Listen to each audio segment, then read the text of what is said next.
what did you realize that brought you to the US, that sort of set you on this path to being an entrepreneur, to creating companies? In my family, I don't believe anyone has worked for anybody else for the last 300 years. What were some of your fears? Did you feel fear? Oh God, yeah. So yes, fear of what if I run out of money, which I did? What if I can't sell the product? I didn't have a lot of sales experience.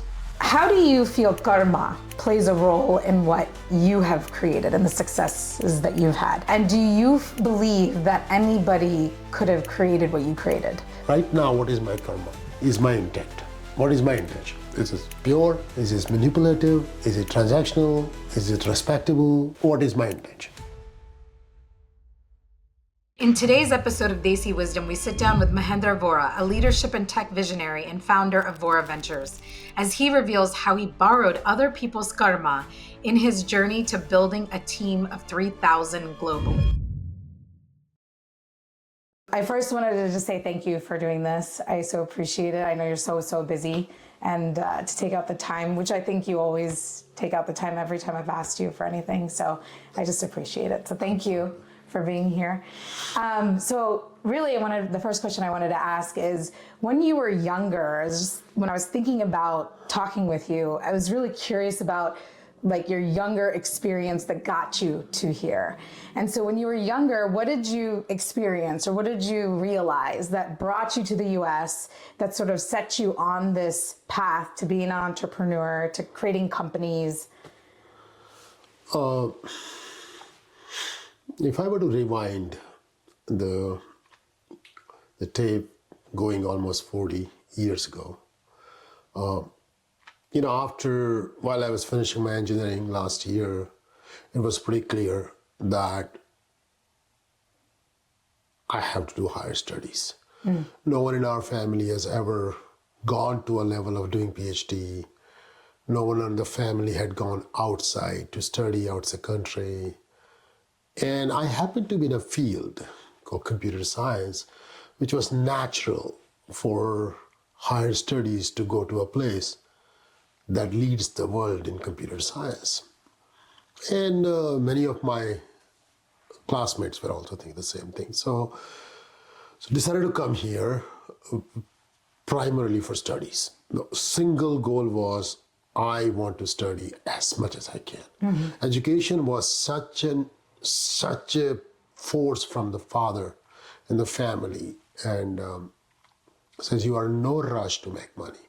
You will make money, but you will very difficult to go back and finish your education.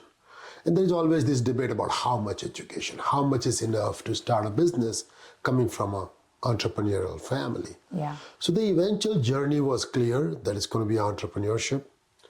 But I took a path, unlike many other entrepreneurs, to get academic level that makes you a more of an informed entrepreneur, especially in the knowledge economy, that I was going to be an entrepreneur. So I came with a dream to study as much as I can, to be the best, and then figure out after that.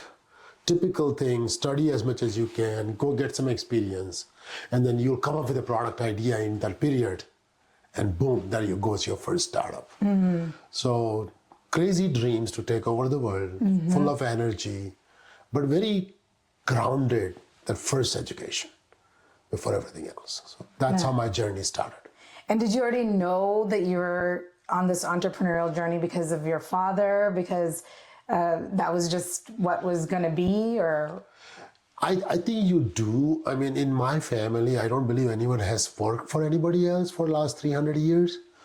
We didn't know how to be anything else. Yeah. We were taught that you're better off making $40,000 running your own sandwich shop than making $150,000 working for somebody else, because you'll have a direct impact. Sky's the limit. You go through tough time, but then there is no upper limit. So it was built in, working for yourself, making a difference, allowing other people to add value to you, calling your own shots, but not exactly what I was going to do. So it was built in, but it was waiting for the attitude was there, the intuitive understanding of entrepreneurship was there, But exactly what kind of a business and when was not there. So it was inevitable, but I took some path of education, then some experience, and then started the entrepreneurship. Yeah, yeah. So just by what you just said, when did you kind of get hit with an idea?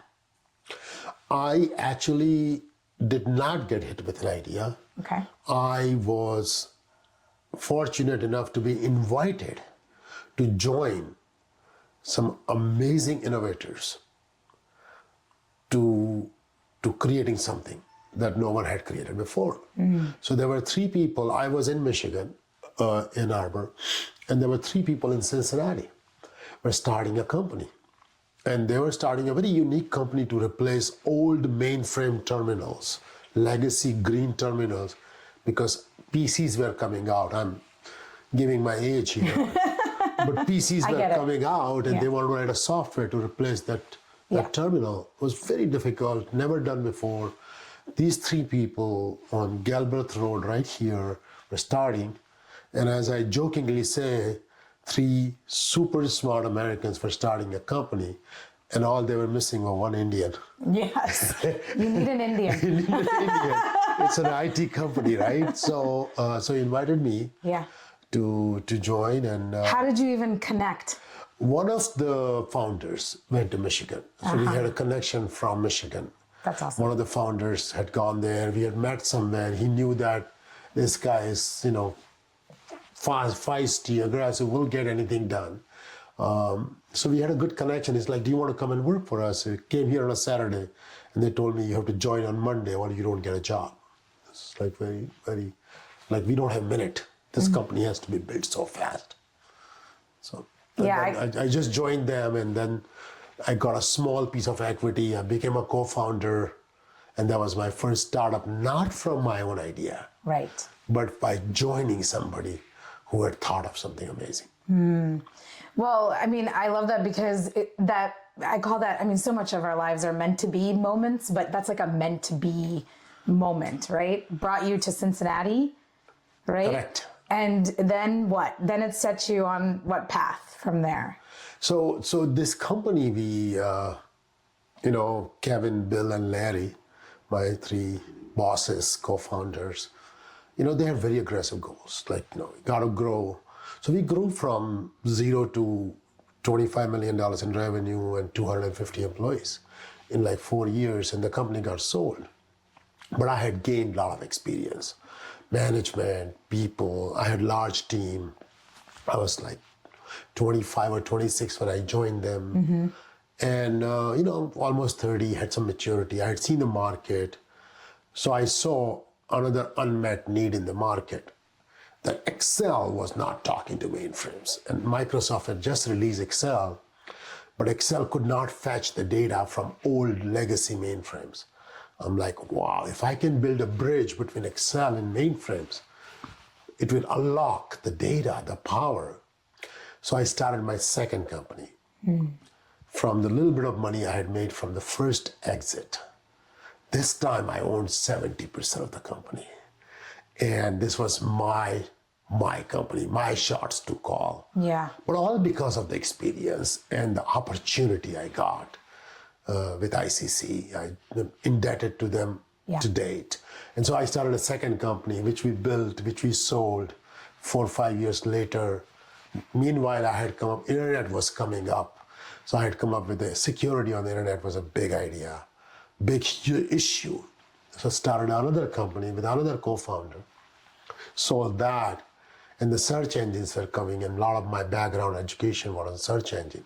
So after that, I started another company. So then one after another, but these were all our ideas, my team and my ideas, our companies with new investors. And so the journey started one after another. And we built 4 or 5 companies, and every one of them, with the grace of God, worked out. Yeah, and you. Well, that moment where like you're 20, you exit the company 26, 27, right? And you have this idea, you see a gap in the market, and you have this idea. Like what were some of your fears at that point? Because this is your first like company that you're creating from your idea. Did you feel fear? Oh God, Yeah, there's always fear, Yeah. right? Fear could be a great motivator, and fear could be an impediment. So I think using fear in the right manner, it could be very constructive. So yes, fear of what if I run out of money, which I did. I had to sell my car. I took second mortgage for a house. What if you run out of money? Because there was this pride that I will never miss a payroll. Yeah. I had 17 employees in the second company after I exited from the first one. So not being able to meet the payroll. What if I can't sell the product? You build a great product, but what if you cannot sell? Well, I didn't have a lot of sales experience. So now hiring a salesperson also requires experience. Yeah. Then you have to pay them. So there were a lot of fear of unknowns. But there was no lack of conviction. There was no lack of belief that nothing is unsurmountable. Nothing is impossible. You have to keep at it. Other factor that helps you with fear is great team. We built amazing teams. It was family, with just no looking back. It was just whatever it took, supported each other. So between that conviction, between that, frankly, the upbringing as a spiritual family where it allows you to overcome any fear. Yeah. And between the team, and fear didn't get over with the second startup. No. After second startup, you think I did 2 startups, I know everything there is to know. The third one, completely different ball game, completely different challenges, completely different fears. The fourth one, so every time, as long as you remain a student of life, as long as you remain humble, hungry, and honest, 3 H's, it just works. But there was a lot of fear. Yeah. I think like often people looking outside in don't see that always, especially after so much success that you've had. They're like, does it just come naturally? Does it just come naturally? But what would you say when you say your conviction was never shaken, right? Why do you think that wasn't? Because I've been even in my own entrepreneurial journey for 15 years at this point and experienced so much failure, which is necessary in the process, but so much of it that I've definitely doubted like myself in the process, and so I'm wondering what kept that conviction for you going. I think it's a really great question. That conviction changed over time. In the beginning, it was just the attitude. There was not a lot of experience, knowledge. The conviction came from, I didn't know the market and I was not an expert to have the conviction. Today, if I look at a startup, I have a different conviction because I've seen so many of them. I know what works, what doesn't work, having gone through 23 of those. It's a conviction based on knowledge. That time conviction was based on attitude. So it started from attitude. The other thing was Can you explain that a little bit more? What do you mean by attitude? It's like no fear. It's like nothing can be impossible to solve. But a light touch of arrogance. Yeah. A light touch of confidence. Yeah. It's like nothing is impossible. I can do it. Plus the family taught us that an amazing thing that my father taught, which is just, I've never seen anybody being this fanatic about this, is every problem is an opportunity. I'm like, Dad. He said, no, underline every. I said, excuse me. It's like every problem is an opportunity. No matter what happens, it's an opportunity. And if you think that way, you allow yourself to be submerged in a problem, face the problem, even go down for 30 seconds, 1 year, 1 minute, 10 minutes, 40 minutes. You gotta immediately think in those 20 minutes, how do I convert this problem? So that's very different. Not worrying about problems is okay, but this is a higher standard. Converting problems into opportunities was something that I attribute a lot of our small, big, whatever you call success, frankly, is the attitude. That every problem is an opportunity and nothing is impossible. It may be difficult, it may take a little longer, but it's about that resilience, attitude. And I am not giving up until it works. It's not that we didn't fail. We just didn't fail at the end. Yes. We fail a lot of times every day. Just were taught to get up and convert that problem into opportunity next day, next hour. And I think that just got better over time. Yeah. So attitude was, I ain't giving up. This is going to happen. And then with knowledge, with experience, with maturity over time, it became more of an informed conviction versus just sheer, I'm just walking through this wall. Yeah. You know? Yeah, and I'm curious, I don't know if you know, but do you know where your dad got that from? That like ability to see, you know, because it's a pretty higher level of thinking. Like so many entrepreneurs that are, you know, uber famous now will say things like this, right? Like turn every opportunity or every failure into an opportunity or every rejection into an opportunity. But where do you think, you know, your dad got that from? I would say, I don't know. Yeah. I would say probably from my grandfather. Again, I don't know where he got it from. Yeah. But I think the family has always taught us a very interesting thing that I can remember is that how are you going to make things better from what you got? So my father took our family to a whole different level of education than my grandfather and my father's brothers, because he wanted to set the bar so high. And he told us, can you move the bar up? I expect my daughters to move the bar up. So they're constantly moving the bar up, and not just financially, in every aspect. Are you moving the bar off at what we call a whole life, which has got material aspects, non-material aspects, community aspects, spiritual aspects? Are you moving the bar up? Legacy, reputation, whatever you call it. And I think my father moved the bar up so much, but still he felt that there was nothing compared to what he could have and should have done. So he instilled that in us to say, guys, take it to the next level. I think that was a huge motivator. Where he got, I don't know. And I know this may sound like a cliche, but practicing that in day-to-day life is what matters. Yeah. You know, tons of people who can write books about all these concepts, but what percentage of that we practice is what makes the real difference. Yeah, I agree. I mean, I know even from my own experience, getting rejection or something not going the way that I wanted in my work, you know, I've had to work on the impact of that and shortening like my time frame of like how I feel like kind of I get out of it, you know, like I'm sorry about what happened, or I feel I'm small because it didn't go my way, or whatever kind of mental struggle I have. Like I've had to learn to, if it was like 4 days initially, it's now like 2 days, or, you know, to get back to like, okay, what is the opportunity here? What is the opportunity? But sometimes it's hard to like bounce back, you know? Yeah, it is. I mean, we have lost some of the biggest deals to competitors. Yeah. And we thought we were going to go out of business. Yeah. But we didn't. Yeah. So in that case, it took a week to come back. Yeah. Some other times it took an hour to come back. Yeah. Some other time, it every time. But the attitude was, we together will find. And I think a team helps a lot. When you are Lone Ranger, it's different. But if you are surrounded by a good team, there's immense trust, the family kind of environment.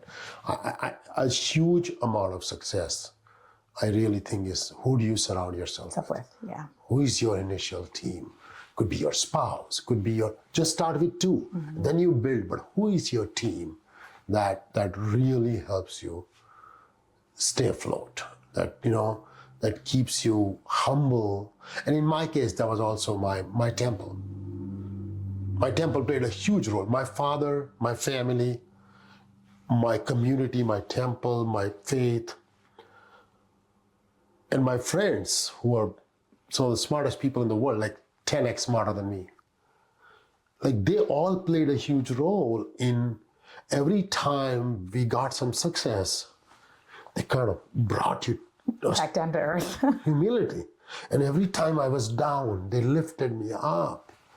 And, you know, I'm in electrical background, that's engineer, right? So in electrical engineering, there is something called sine wave. a sine wave goes up and down like this. And my father told me that life is never going to be a straight line, but job is to reduce the amplitude. How do you reduce the amplitude so you get only this much down and this much up? The key is to reduce that amplitude. Then you don't waste so much energy and dissipation. Yeah. And you just get more channeled. Yeah. And that was that again a huge role from family, Jainism, Hinduism, community. Yeah. They play a huge role. When you're down and you go to this community with all these people, and like one of the amazing things my father told me is that every time you think you've done something amazing, I will remind you there are at least 100 people who are smarter and better than you. And every time you are down, I will show you 100 people that you are so much better than them. He said, just remember, there's 100 here and there's 100 here. 10 here and 10 here. It's just a very nice way to continue going. Yeah. My dad says something similar. He'll just always say, you're always looking up, but you also have to look down, look at how far you've also come. Because I have a tendency to always just come back to feeling small. But let's talk about team for a moment, because that's what you just referenced as a big part in community, which I think is all interconnected. What are some of the ways you choose your team members? What do you look for in them? So,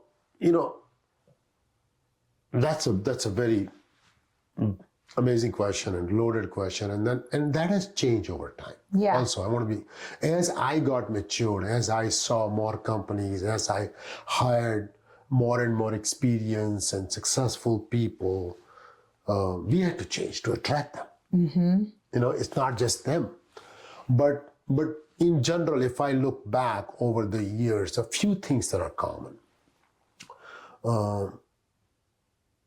We always look for people who are team players, family-oriented, versus cutthroat, individual survival of the fittest kind of environment. We just don't. That's for me very important. The second thing is we look for is grit. Grit is huge. So many people, it just they don't think. And they just give up. It's like, okay, well, that's what I did. Yeah. Grit. Like, what makes sense? Here is a process. Here are the rules, but what makes sense? Can you use common sense? Do you have grit? Do you have that to go an extra mile and not take no for it? The third thing is loyalty. We really look for loyalty because we believe the skills can be taught. Values and attitudes. So, value, attitude, loyalty, that's really important to us. And then we obviously try to hire people who are successful, but we are very unique. We don't always hire the people who are most successful. In fact, the number one reason we have succeeded in our life, frankly, is because we always hired underdogs. We always hire a person who was number two, who could have become number one, but because of circumstances, somehow that person did not become one. I pick those people up and say, let's go become number one. And that has been a huge reward for me and them. And they have achieved things that they were never had an opportunity to do that. Yeah. Because I never had to remind them that we gotta work hard. Or you gotta think about something, when you are not at work. Because ownership is the word. More than loyalty, frankly, if I were to change, is ownership. Is this mine? Mm-hmm. Do I believe in this? And, one of the versus feeling like obligated to be loyal, I think ownership is better. Not just obligated. It's like, I'm done. Transactional. Yeah. I give you 40 hours. You pay me this. I am not going to steal from work. I'm very honest about this. Okay? So they're good workers. They come, they honestly work. They work for 40 hours or whatever their hours they're paid on, and they leave. They're good. They're great employees. But they're not rainmakers. They're not going to change the world. You just need them to build a system, to build a company. You need a lot of those people also. But the one that change have to own it. And that's different from a transactional relationship. When there's change, are like, this is mine. Whether I own 0.5%, 1%, 20,000 shares, this is mine. In fact, I tell people that we try to hire people who don't work under the fear of losing job. Yes. Who work under the fear of... How do you recognize that in somebody? You know? There are ways to do that. I'll get there. Okay. But to finish the thing, Yeah. we don't try to hire people who work hard, we fail sometimes, who are afraid of losing their job, and that's why they're working. We try to hire people who are afraid of disappointing us. I always did amazing work because I didn't want to disappoint my family, my parents, my brothers, elder brothers. I was the biggest motivator. And my friends who were expecting a lot from the community. I was the biggest motivator. They were not going to fire me. Yeah. They were not going to disown me if I got a B+ versus A, or if I didn't become so. They were not. But that was the biggest. So to me, that is the fear, that constructive fear that drives so much work. But fear of losing a job becomes a transactional thing. How do you identify these people? There are ways to do that. Okay, if you look at our interviews, they are most crazy interviews. We ask questions that are really, really probing. We don't go through. We have other people who do that. Go through your resume and ask for your experience and skills. But our senior management focuses on situations. All we do is give them situations. If this is the situation, what will you do? If this is the, and so I think that tells us loss. There's no guarantee that. Sometimes we use some external tests, Myers-Briggs or some external test, we use them, but they're more of a supplemental things. They're not be all end all.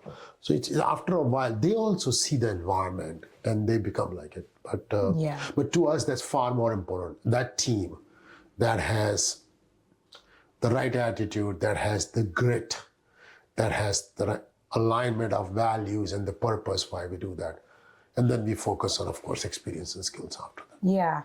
No, I love what you're saying with the ownership, and then and there's a sense of belonging that they feel to the work and to the company and to the community at work that keeps them moving, motivated. I feel like it really keeps somebody motivated. And I love what you said, you take like the underdog, because they have so much to prove, right? Like there's so much, and they just need the opportunity. And some of them are so amazingly smart and qualified. Yeah. But one or other circumstance kept them. One of the things that we use with people is that there's a book I'm writing in that what's the definition of the best job? So we ask people when they interview with us, what's the definition of best job? You're a cameraman, you are a relationship consultant expert in the country, you are an IT programmer, what's the definition of best job? Different jobs. Yeah. So we tell the definition of best job is something one would do for free and still get handsomely paid.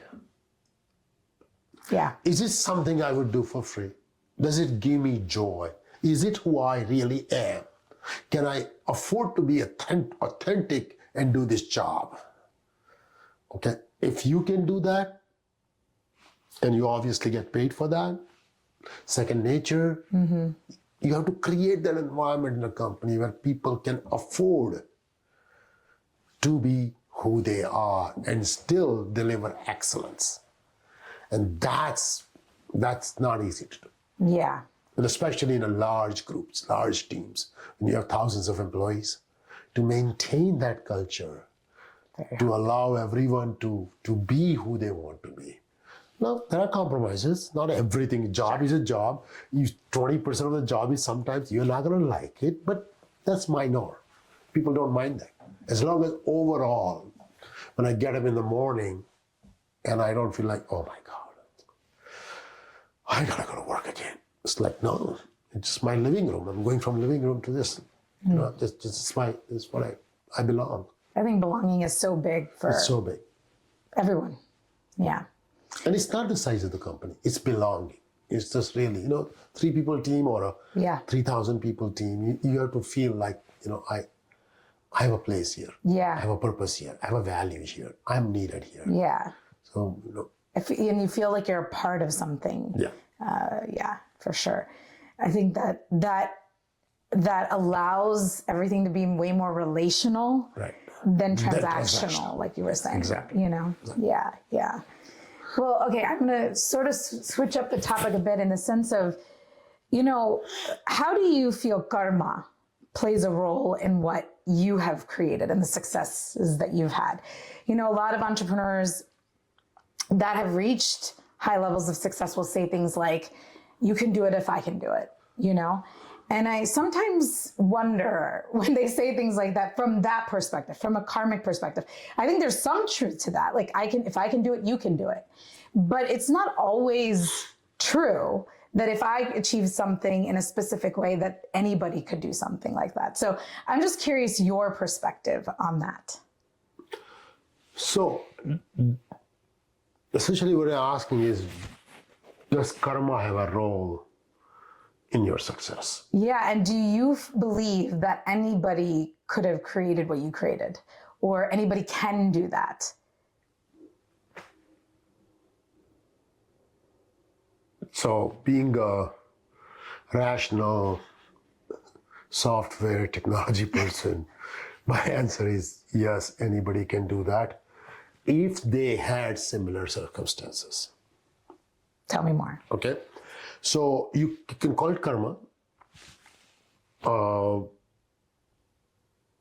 And I don't remember from the previous life, although my faith, Jainism, it believes in reincarnation. I don't know.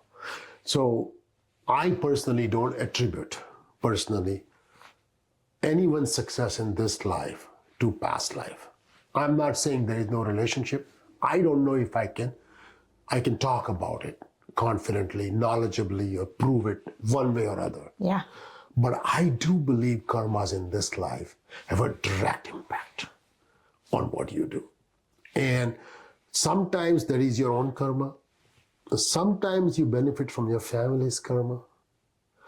So if your family has brought you up in a certain way, so they worked all their life, which could be a result of their own karmas.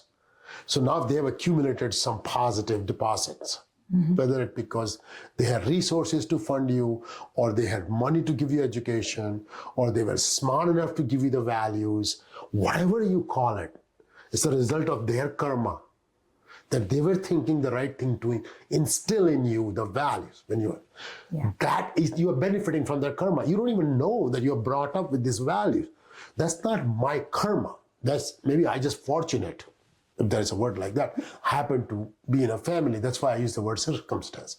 So if exact same circumstances, I believe everyone has the same opportunity.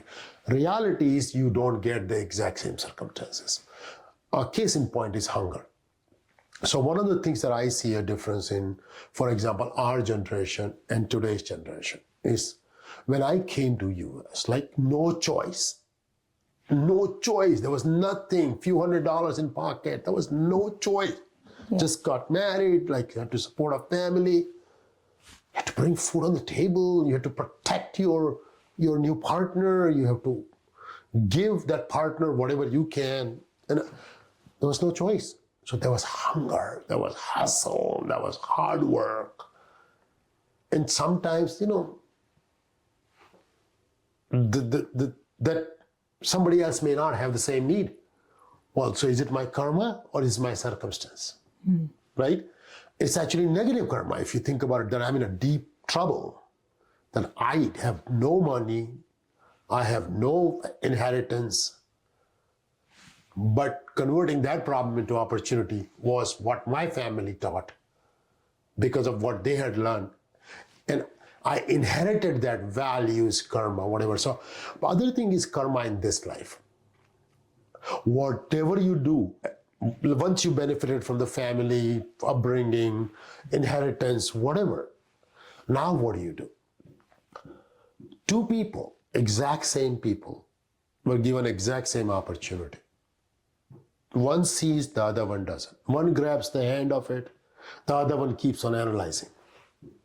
Is it karma? Is it luck? Is it smarts? Is it grit? It is vision? It is wisdom? I don't know. But there is something that You do believe there's something. there is something that is outside your control. I call all of that as one bucket.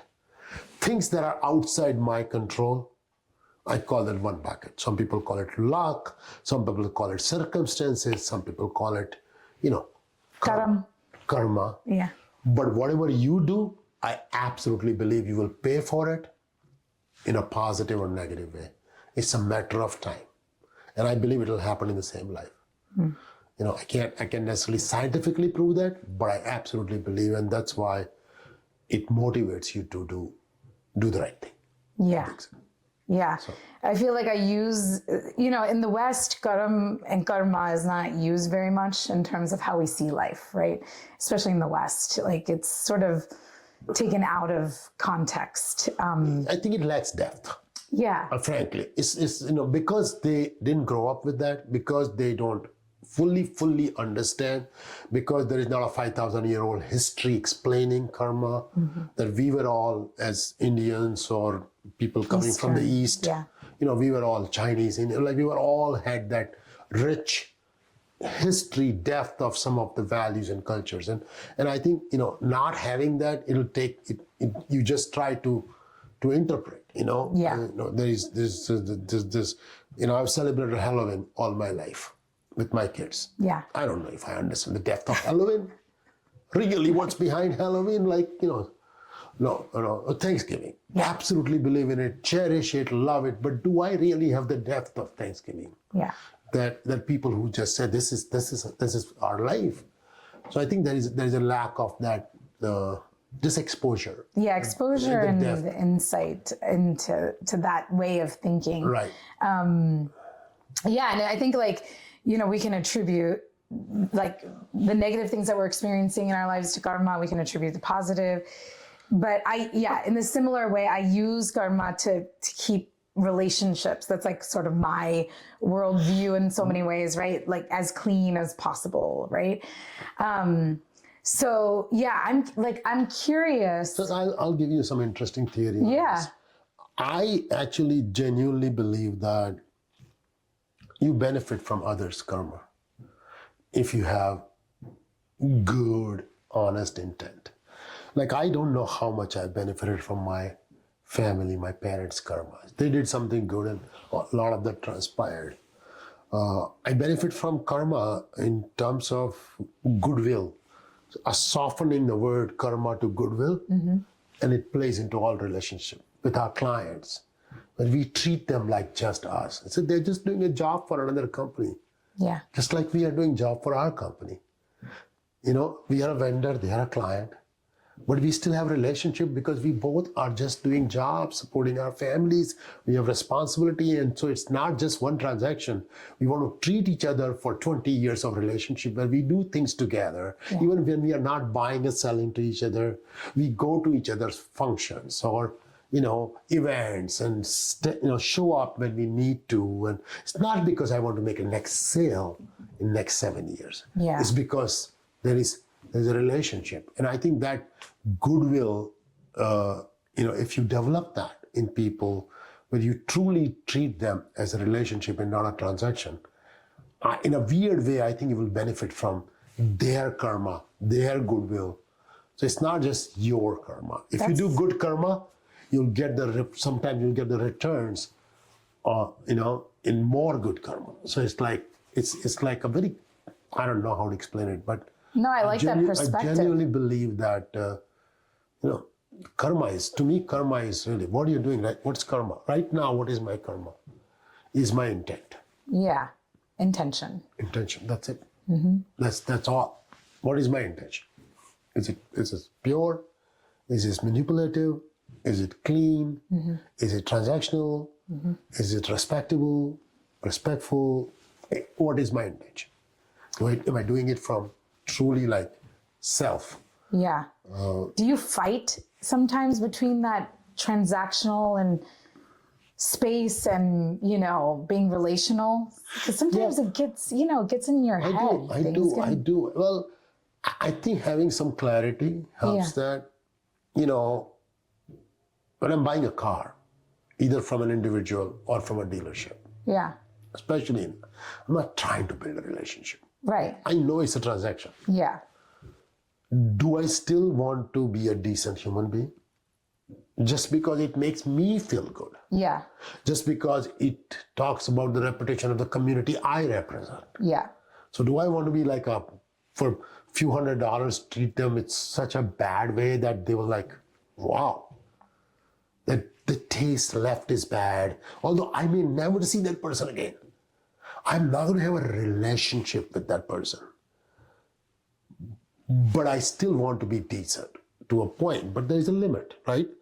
But then there's somebody I have to work with every day in a professional world that is another level.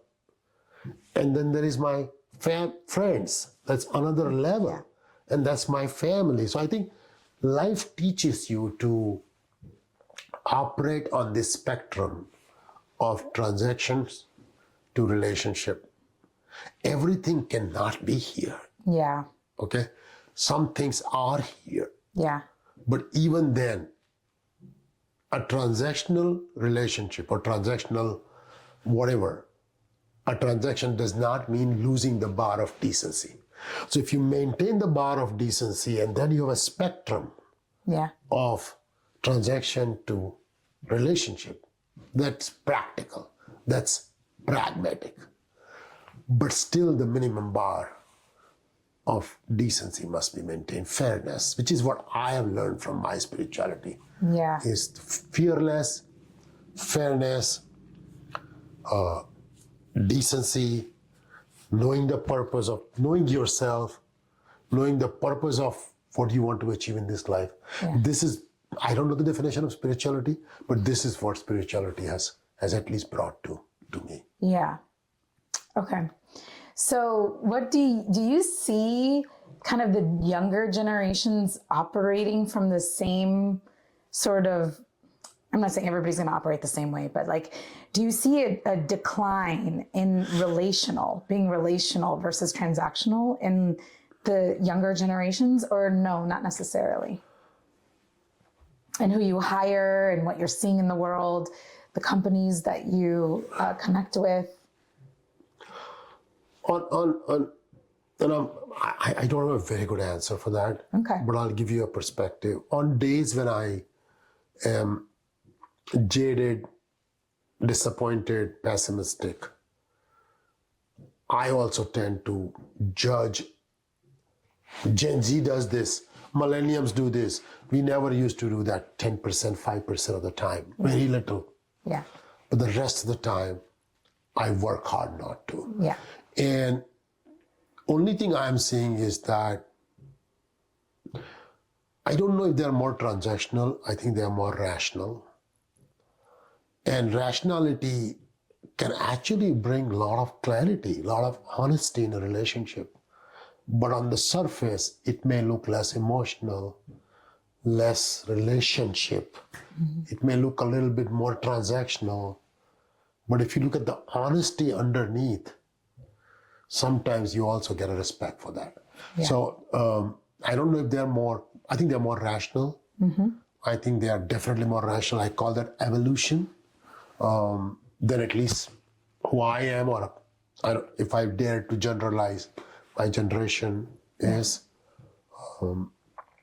But yeah, rationality does create a perception of being more transactional. Yeah, because you're not as emotional, but you bring up a really good point. I agree with you. I actually don't think that it's about this generation's acting like this or this generation's like this.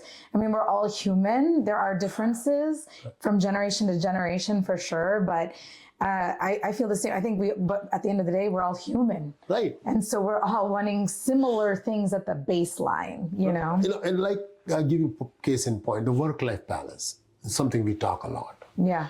And if I look at all the young people we hire today, or Gen Z or millennials, even then, people up to 35, 40 years old.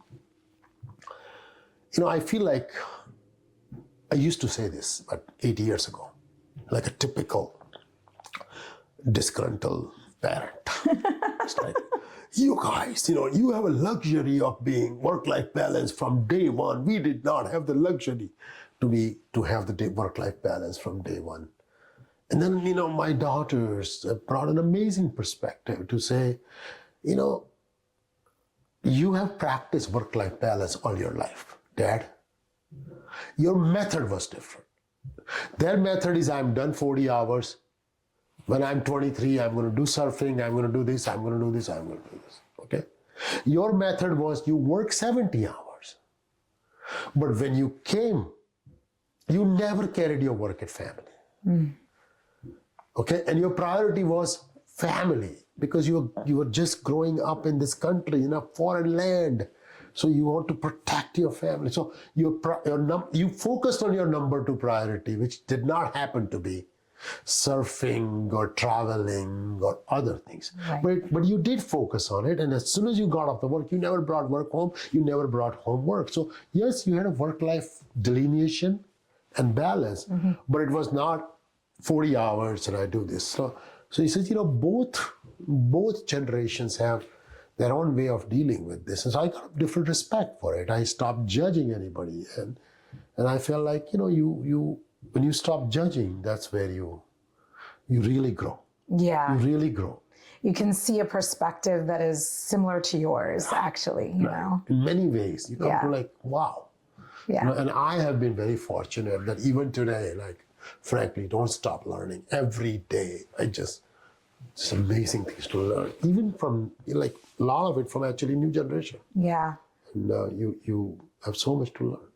Yeah, I think as you, I'm 47, but even as I get older, I think it's so important to just continuously stay in touch with what is actually happening for the youth. Yeah, to stay in touch with where the youth is at, right? I feel like, because as we get older, we can very much get set in our ways, set in our thinking, set in the way that we see the world and what we think is right and wrong, But I feel like when we tap back into the youth, it's such a beautiful thing to learn, even from them, even though I will say we have more wisdom, life wisdom. And you really believe that. You have always even said to me so many times, one of your biggest, I hope I'm speaking for you in the right way, but one of your biggest goals is to make sure that you lift up the youth or support them in any way that you can. Absolutely. And where does that come from for you? Why is that so important to you? It's because, frankly, I over the life, I learned one thing. And this is my own belief. It's not any book or cliche, but education has tremendous value in life. I believe education is a platform. Okay? Education has a value. First E, experience has a different value. But you get a lot more value out of experience if you have education. So what would you say to people that are like, don't go to college? Okay. Absolutely coming to that. Okay. Education has some value. There's some minimum foundation of education. Okay, we'll talk about that. What is that? Yeah. Okay, is it high school as minimum or undergraduate degree is minimum or somewhere in between? Yeah. Associate degree, whatever. Some minimum education foundation is required. And the foundation should be enough. I'll answer that and then I'll go to. Foundation should be enough that allows you to grasp any piece of knowledge and absorb it. That's all. The fact that you can read, the fact that you can count, the fact that you can talk about complex things, the fact that you know the vocabulary, the fact that you know a little bit about the world, the geography, the fact that you have enough foundation so you can gain more knowledge is I call a minimum level of knowledge. Yeah. Okay. Whatever I studied in engineering, I am not using 1% of it today. Yeah. And neither do I remember any of it. Yeah. But the foundation allowed me to solve any problem. Yeah. So the foundation, whatever that foundation is for different people, okay? Minimum is high school. For absolute lowest is high school, and ideally for me, the lowest is undergraduate degree. Yeah. Okay, or associate degree. Yeah. Because I think that it's a foundation. It's not about building a career on top of it. It's a foundation. Yeah, I get what and it also creates a sense of confidence and Right. understanding and yeah. You know how a lot of colleges don't allow you to do MBA right after the undergrad Yeah. because they want you to go Work in the experience. field, come back and see how you learn differently. So how you learn differently matters. Anyway, second thing is experience. Experience is a second, higher value if you have the right foundation. Okay? Right. But if you never went to school, and if you just started fixing bricks and become a mason, that experience is okay for first 2-3 years and you can survive, make a good living, but it has no incremental value as you do more and more of it. Yeah. So experience is the next time. The real kicker, the Z factor in life, the rainmakers is exposure. It's the exposure. It's being able to expose yourself to opportunities, the world, the problems. So exposure is huge. Experience can bring some exposure. And in my case, I did not have a whole lot of exposure. I had tremendous education. I got some experience, but I suffered from exposure. And I had to get that exposure by going to people. It's just 5 such people. I'm not going to name all them. 5 such people, 6 such people. They helped me so much. Okay, most of them in downtown Cincinnati. They were CEOs of big companies. They were successful entrepreneurs. I was nobody, literally. Not very polished. Still that fresh off the boat, that thicker Indian accent, no polish. And I actually benefited so much because I started seeing opportunity size to be double and triple and quadruple and because once you spend enough time with a successful person, in no time you will realize that, this is possible. Yeah. But until then, you think the gap is impossible. I can never reach there. I'm a small little guy coming from a village with no electricity. How can I ever achieve that? But if you spend enough time with them, you will realize that they walk just like us, they wear pants like us, they talk like us, they eat like us. It's possible. It's possible. So that hope was created from that exposure. And I thought giving that back to my next generation, to inner city school kids, to give the hope, the exposure, the possibility, and then some tools if they need it to say, can you get me an internship somewhere? So I started a nonprofit to allow high school kids to get internships. I was one of the co-founders of this nonprofit. Thousands of students were put at Procter & Gamble, high school students, at Kroger, at Macy's, at Luxottica, at GE. And these kids in 11th grade, when they work for these companies, they come out, it's like, oh my God, I want to do this, I can do it. Same thing we do with a lot of startup CEOs who have made millions of dollars. We give exposure to these kids to them, and they realize, oh my God, I can create a $100 million company. This kid whose family doesn't have food to eat, start dreaming that with my computer science skills, the hacking I do, because these kids are amazing, but they didn't have exposure. Yeah. So that's what motivated me. I'm sorry for a long answer, but that's what motivated me to say, how can I give back something that's intangible? People can give money. People should give money. People should give time. There are many ways to be charitable. Sure. But giving the gift of knowledge, confidence, hope, exposure, and some guidelines so they don't waste a lot of time in life from point A to point B. They can get there faster. Yeah. And that's what mentoring is. And so I did that, and it gives me immense joy. Every time I do it, it makes me better. Where you think that, teaching is the best way of learning. Whenever you go and teach something on a board, 100%. it's amazing how much clearer you become. Yeah. And so I think that that the whole journey I started, and I'm so fortunate, so lucky that now my daughter, even though she's young, she's giving so much time to kids, to students. We call them kids, but they're brilliant students in early high school. 15 to that 25 years old. I mean, I love that you took some time to explain that, because the nuance in which you explained it, like education, experience, and exposure, and how so many don't actually ever get that ability to get that exposure. Right. And these two are a little more accessible. That's like not as accessible. Right. And the right source. Yeah, and the right source. And you're right. I mean, it closes the gap that occurs in our minds around what it takes to get to where we want to be or achieve our dreams, right? It closes that gap. And it may shorten the cycle. Yeah. Sometimes it may, because opportunities may come out. Yeah.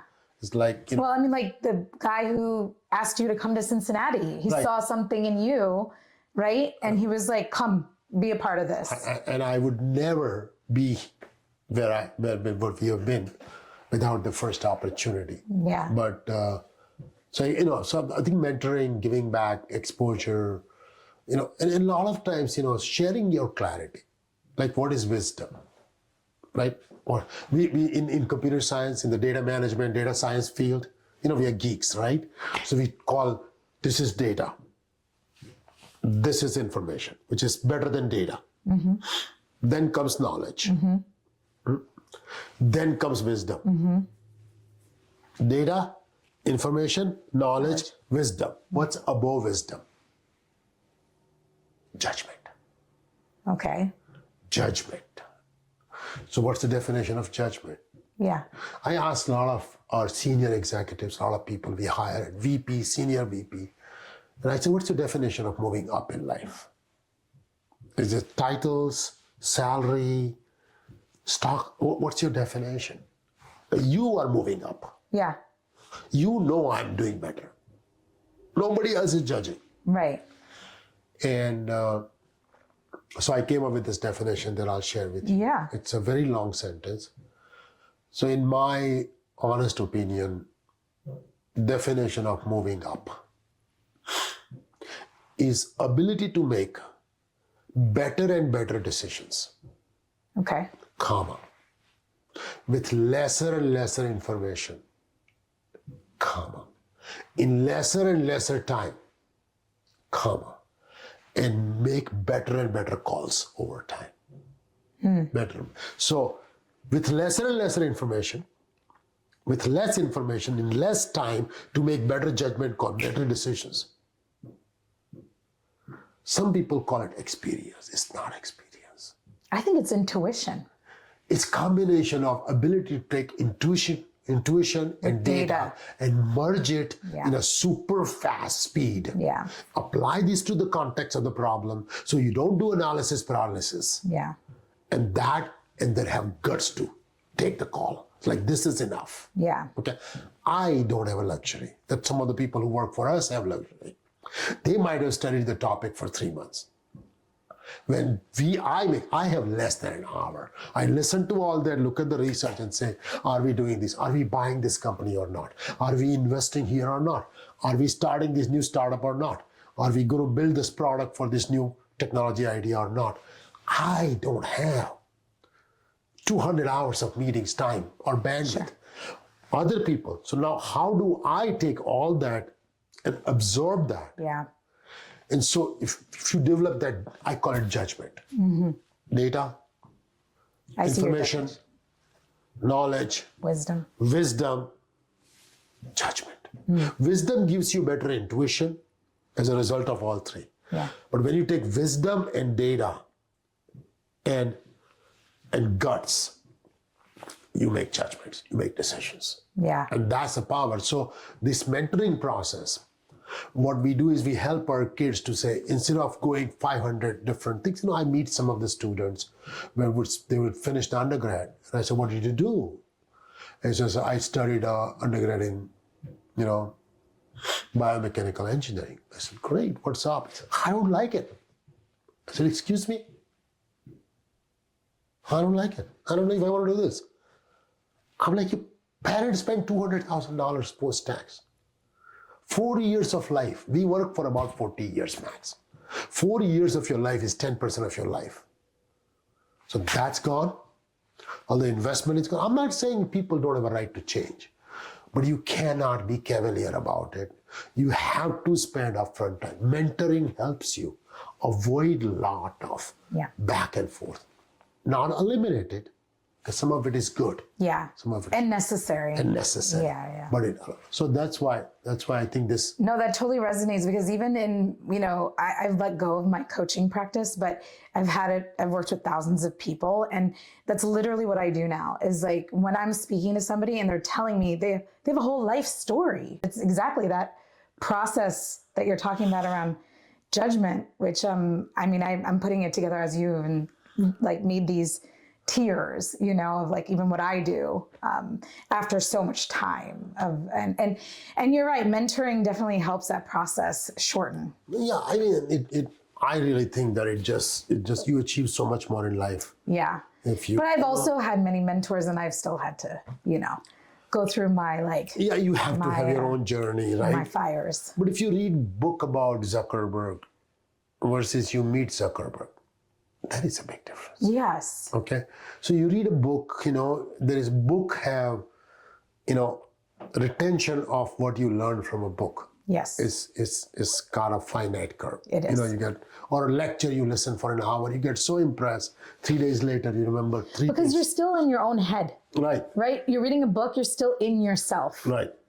But go ahead. And, but if you meet somebody, that impression is like, I can do this. Mm-hmm.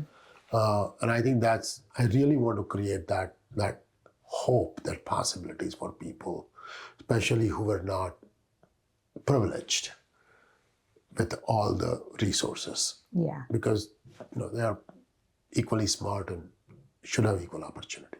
Yeah. I love that. The last thing I wanted to ask is just like, what would be, speaking about mentoring, what would be a piece of advice? This is a very big question, but a piece of advice that you would like to give the youth? It can be anything. Youth like to be authentic.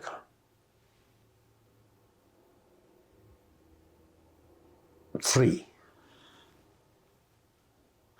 Authenticity and freedom do not give you license to be irresponsible. You still have responsibility to yourself, to your family, and you gotta be committed to do that. Then you maintain all your authenticity.